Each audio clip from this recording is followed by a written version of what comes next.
So I counted all of these soldiers. 208 soldiers to a big block, 7 big blocks. That's 1456. 44 to a small block, 4 small blocks, 176. 1456 plus 176 equals 1632 soldiers in this one shot. What? I don't have a life? You don't have a life. Fuck you. Would you sit down? If we hit a bump, you'll go flying off. Do you think Op ever actually hits turbulence? What is turbulence? Just like angry air? I'm supposed to master all 4 elements before that comet arrives. Aang immediately being stressed out about his need to master the elements is a sort of continuity that this show hasn't shown us yet. Sure, we had last episode with a mission that they had the idea for the episode prior, but this is the first instance of Aang actually grappling with the time limit that I praise so much, and it cements it as a device for the rest of the show. You pretty much mastered airbending, and that only took you 112 years. I'm sure you can master 3 more elements by next summer. Also, hey, this is the first time we ever see Sokka flying Appa. Katara was first to it, though, a couple episodes back. You could clean the gunk out of Appa's toes. So, while you guys are playing in the water, I'm supposed to be hard at work picking mud out of a giant bison's feet? Okay.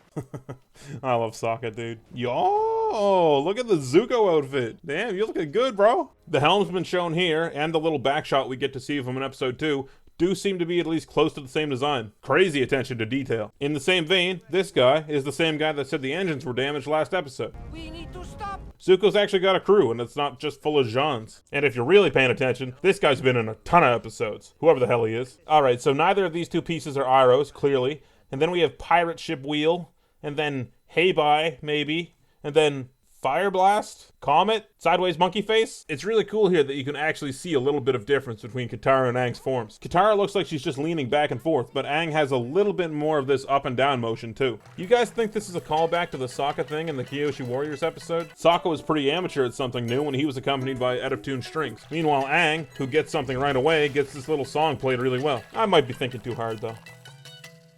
I think people overestimate Aang's natural ability in bending. He was an airbending prodigy, sure, and he takes to waterbending pretty quickly, but you have to understand, Katara is a novice in all things bending. Aang is already a literally certified master in an element. He's a martial artist. He knows how to move and handle himself, and at least some of that knowledge would be transferable to other bending styles. When the supplies go over this little lip, there's only 4 items, but when we see them again, there's this mysterious 5th item.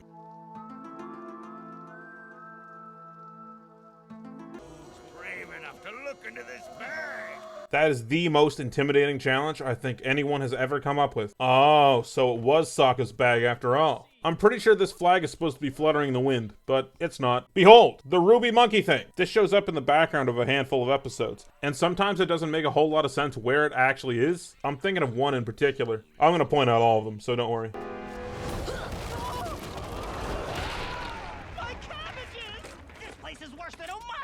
This joke's super weird. We've never seen this guy before, but he mentions being an Omashu. Really weird that they didn't show him when the gang was there. Oh well, we never see him again, so no big deal. Oh my god, these guys are like 12 feet tall in this shot. This place looks promising. Oh, that is handsome. Okay, this one doesn't count, but I'm telling you, it's all over the place later. Okay, so we got the water shield, weird kick move, pretty sure no waterbender ever does a kick move, the water whip, and the iconic waist-high wave. You just gotta shift your way through the stances. See what I mean? Aang's got experience. He doesn't just know. Will you please shut your air hole? Believe it or not, your infinite wisdom gets a little old sometimes. Alright, I'm sorry, relax. Katara and Aang have another really mature interaction here. In the Kyoshi Warriors episode, they got over their jealousies pretty quickly. Here, Katara blows up, apologizes, and Aang's like, no worries. Most adults I know can't get over something that quickly. Zuko's smaller ship here is the same one he used last episode to try and fake out Zhao. Shouldn't we stop to search the woods? We don't need to stop. They stole a waterbending scroll, right? Mm-hmm. Then they'll be on the water. That's a good line. Zuko's a smart dude. More moon continuity. It was a full moon last episode, but with how stressed Aang is at the start of this episode, something tells me a half month hasn't passed in between then and now. You're not getting this moon continuity past me, Avatar. I'm 2-0. Here, this is yours. I don't want to have anything to do with it anymore. So that was a fucking lie. Ah! No! Let go of me! I'll save you from the pirates. Damn, Zuko, that's another zinger. What's gotten into you? Perhaps in exchange I can restore something you've lost. And then he pulls this play? Why is Zuko so cool in this episode? You promised a scroll. I wonder how much money this is worth. No! And then he does this? This is Zuko's episode, man. He's like the coolest kid in school for these 5 minutes. I like this shot. Of course, this would happen like this, but it's still shot really cool. Aang, this is all my fault. No, Katara, it isn't.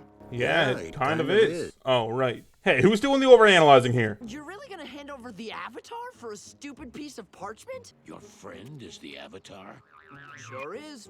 And I'll bet he'll fetch a lot more on the black market than that fancy scroll. Another good Sokka moment here. He really picks up the pace after the Winter Solstice episodes. He's creative, versatile, and intelligent. This fight does more than you probably think it does. Up until now, the fights have been mostly, if not all, bending fights. The only time we see a normal warrior fight a bender, Zuko absolutely embarrasses Sokka. Here though, we see that normal folks, if they're good enough, can keep pace with benders. And that opens up the world to a ton of new possibilities. Get him, John! I'm right here!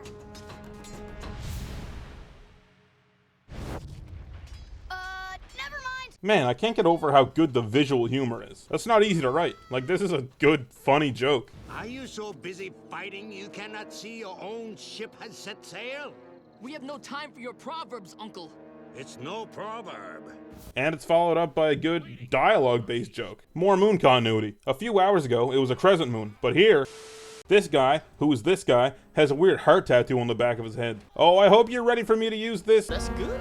clip over and over, because I'm gonna. Ever notice how Aang actually breaks this railing when he attacks this pirate?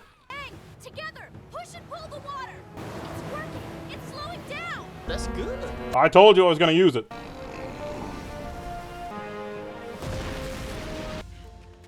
My boat! Yeah, seriously, your boat. I guess it was completely destroyed because we never see it again. Makes sense. Wait, what kind of animal is that? It's a saber-tooth, First, what did you learn? Stealing is wrong. Unless it's from pirates. That's good.